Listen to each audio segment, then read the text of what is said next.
श्रीमद् भागवत में कथा है, भगवान जब प्रकट हो रहे थे माता के गर्भ में थे तो उनकी गर्भ स्तुति हुई। तो एक संत ने कहा कि भगवान गर्भ में आए तो देवता उनकी स्तुति करने लगे। एक सज्जन खड़े हो गए, कहने लगे भगवान भी गर्भ में आते हैं। अब उसको आपत्ति है, भगवान और गर्भ में आ जाएं तो फिर हम में और भगवान में अंतर क्या है? तो उसने कहा भगवान भी गर्भ में आते हैं।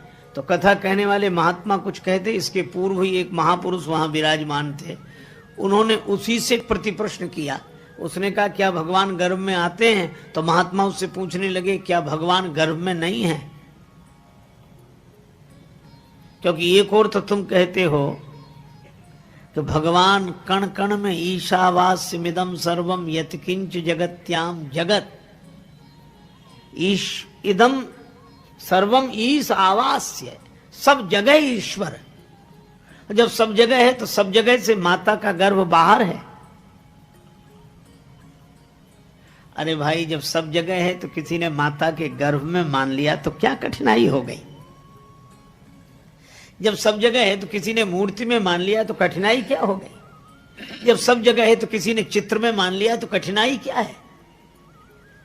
अद्भुत हमारी व्यापकता की सोच है। हम परमात्मा को सर्वव्यापी तो मानते हैं, पर मूर्ति में नहीं मानते, चित्र में नहीं मानते, और परमात्मा सर्वव्यापक है।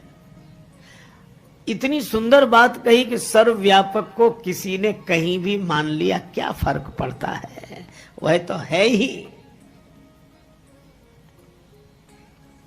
चाहे मंदिर में, मूर्ति में, कैलेंडर में, आपका जहां मन करे वहां मान लो,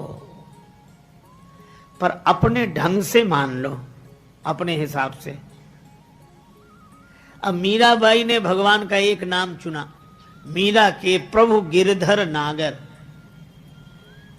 और सूरदास जी, मीराबाई के तो गिरधर नागर, सूरदास जी के श्याम, और नरसिंह जी के सांवल शाह, और तुलसीदास जी के राम। अरे भाई एक बार एक सज्जन बोले कि श्री कबीरदास जी ने तो 4 राम बताए अलग अलग। हम लोग 4 कैसे? का एक राम दशरथ का बेटा, एक राम घट घट में लेटा, एक राम का सकल पसारा, एक राम सब घट से न्यारा। हमने कहा कबीरदास जी ने 4 कहा, एक ही तो कहे। आप विचार करो, एक राम दशरथ का बेटा, एक राम घट घट में बैठा, और एक राम का सकल पसारा, एक राम सब घट से न्यारा। राम तो एक ही है, राम अलग अलग कहा?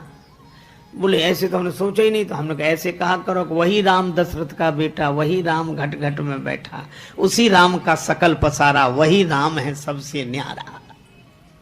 इसलिए भगवान के जितने रूप हैं भक्तों ने बनाए। नरसिंह जी तो अपनी कुटिया में, अब ऐसे के पास रहे कौन? सो महाराज 16 सूरदास,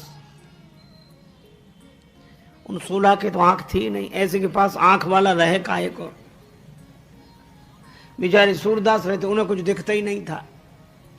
और नरसिंह जी कीर्तन करें, वो अपनी आंख बंद कर लें, भंडारे के लिए उधार सामग्री ले आवे, बस जब हो जाए तब दे दें। एक बार उस बस्ती में कुछ संत लोग आए। संतों ने पूछा कि भाई हमें द्वारिका जाना है, पैसा हमारे पास है, यहाँ किसी के पास हम पैसा जमा कर दें, द्वारिका में कारोबार हो तो हुंडी का कागज लिख कर दे दें तो हमें ये धन साथ नहीं ले जाना पड़ेगा। गांव के लोग बड़े जलते थे नरसिंह जी से। कहा कि महाराज सेठ तो एक ही है यहाँ, पर बहुत ऐसे रहता है दीनहीन भाव से, आप पीछे पड़ जाना, द्वारिका में बड़ा कारोबार है उसका, वो लिख सकता है हुंडी, और तो गांव में कोई है ही नहीं। संतों ने कहा चलो। नरसिंह जी श्री कृष्ण गोविंद हरे मुरारे, हे नाथ नारायण वासुदेव, और संत आए। अरे जय हो सेठ जी, हमारा भी उद्धार करो। नरसिंह जी कांप गए, हम कब से उद्धार करने लगे, हम तो कीर्तन करते हैं। सेठ बोले कि हम द्वारिका जा रहे हैं, हमारा पैसा जमा करो, हुंडी लिख कर दो। नरसिंह जी ने कहा कि महाराज मैं तो दीनहीन हूं, मैं तो खुद उधार ला ला के भंडारा करता हूं, ऐसे ही हम तो कीर्तन करने वाले हैं, गरीब आदमी हमारे पास वो। संत बोले गांव वालों ने पहले ही कहा था वो ऐसे ही बोलेगा, ये नहीं चलेगा, हम सुनना ही नहीं चाहते। महाराज हमारा कोई कारोबार नहीं द्वारिका में, हम सही कहते हैं। अब जब ज्यादा जिद की तो संतों ने एक ही बात कही, हमारी सौगंध करके कहो द्वारिका में तुम्हारा कोई नहीं है। अब नरसिंह जी की आंखों में आंसू आ गए, ये कैसे कह दें कि द्वारिका में कोई नहीं, द्वारिका में ही तो कोई है जिससे हमारा नाता है। नरसिंह जी चुप हुए, संतों ने कहा तुम लिखो हुंडी। नरसिंह जी ने सोचा कि भगवान ने भेज दिया तो लिख ही देते, लाओ पैसा ले लिया, हुंडी लिख दी। लिखें किसके नाम, तो झूठ ऐसे ही नाम भगवान का मना के सावल शाह फर्म मिलेगी, सावल शाह है वहां ये कागज दिखाना तुम्हें रुपए मिल जाएंगे, जाओ। नरसिंह जी सोच रहे थे संत अभी इतनी जल्दी तो आते नहीं, तब तक भोज भंडारा होगा, जो होगा देखा जाएगा। खूब भंडारा हुआ, कीर्तन हुआ, संत पहुंचे द्वारिका, वहां कोई मिले ही नहीं इस नाम का। शहर में ढूंढते ढूंढते परेशान हो गए, तब बड़े नाराज होकर समुद्र किनारे जाके बैठे, ठग लिया। दूसरे बोले वो तो पहले ही मना कर रहे थे कि हमारा कोई, तुम ही पीछे पड़ गए।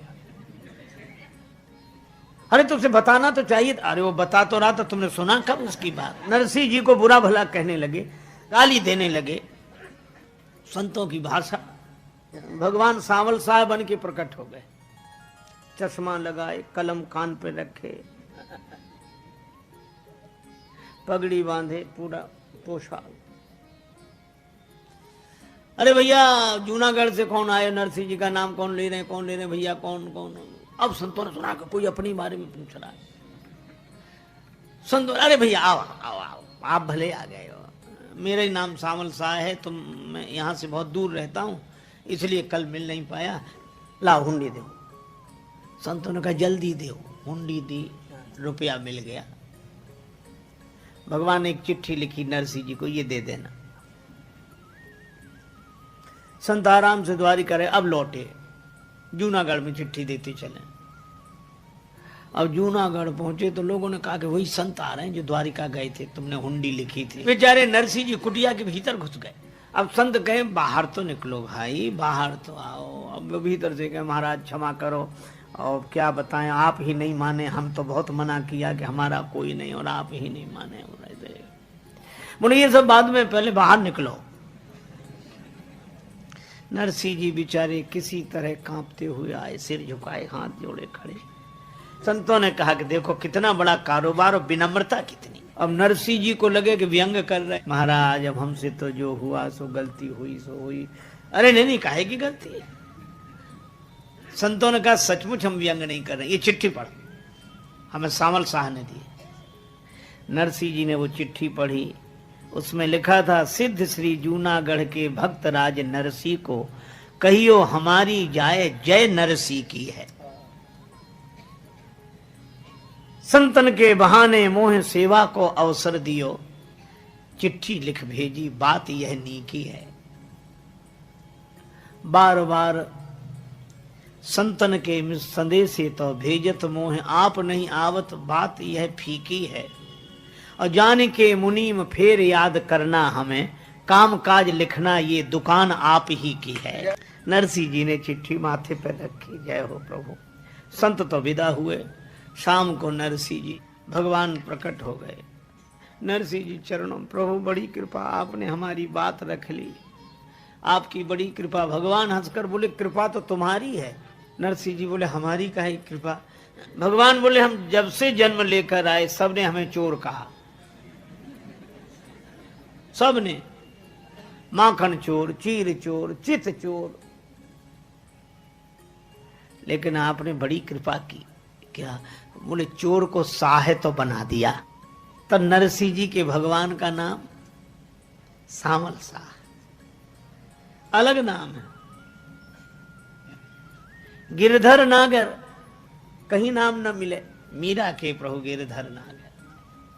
तो भक्त लोग अपनी भावना के अनुसार भगवान को अपना बनाते हैं। देखो, आस्तिकता और भक्ति में यही अंतर है। जैसे किसी के पास आटा रखा हो, आटा खूब भंडार भरा हो आटे का, और आटे की रोटी बनती है, लेकिन पेट आटे से नहीं भरता, रोटी से भरता है। तो आटा अपने पास है, ये आस्तिकता है। परमात्मा है, हम मानते, परमात्मा है, मानते।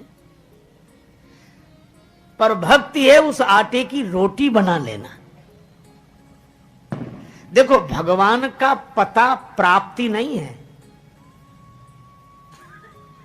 भगवान कहां, किसी से पूछो कोई बता देगा। भगवान कहां? सब जगह है, तुम्हारे हमारे भीतर, सब जगह, सब जगह वही है।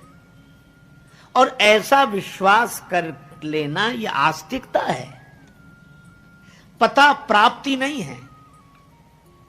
हरि व्यापक सर्वत्र समाना ये पता लगा है, पर प्राप्त करने के लिए प्रेम ते प्रगट हो ही मैं जाना।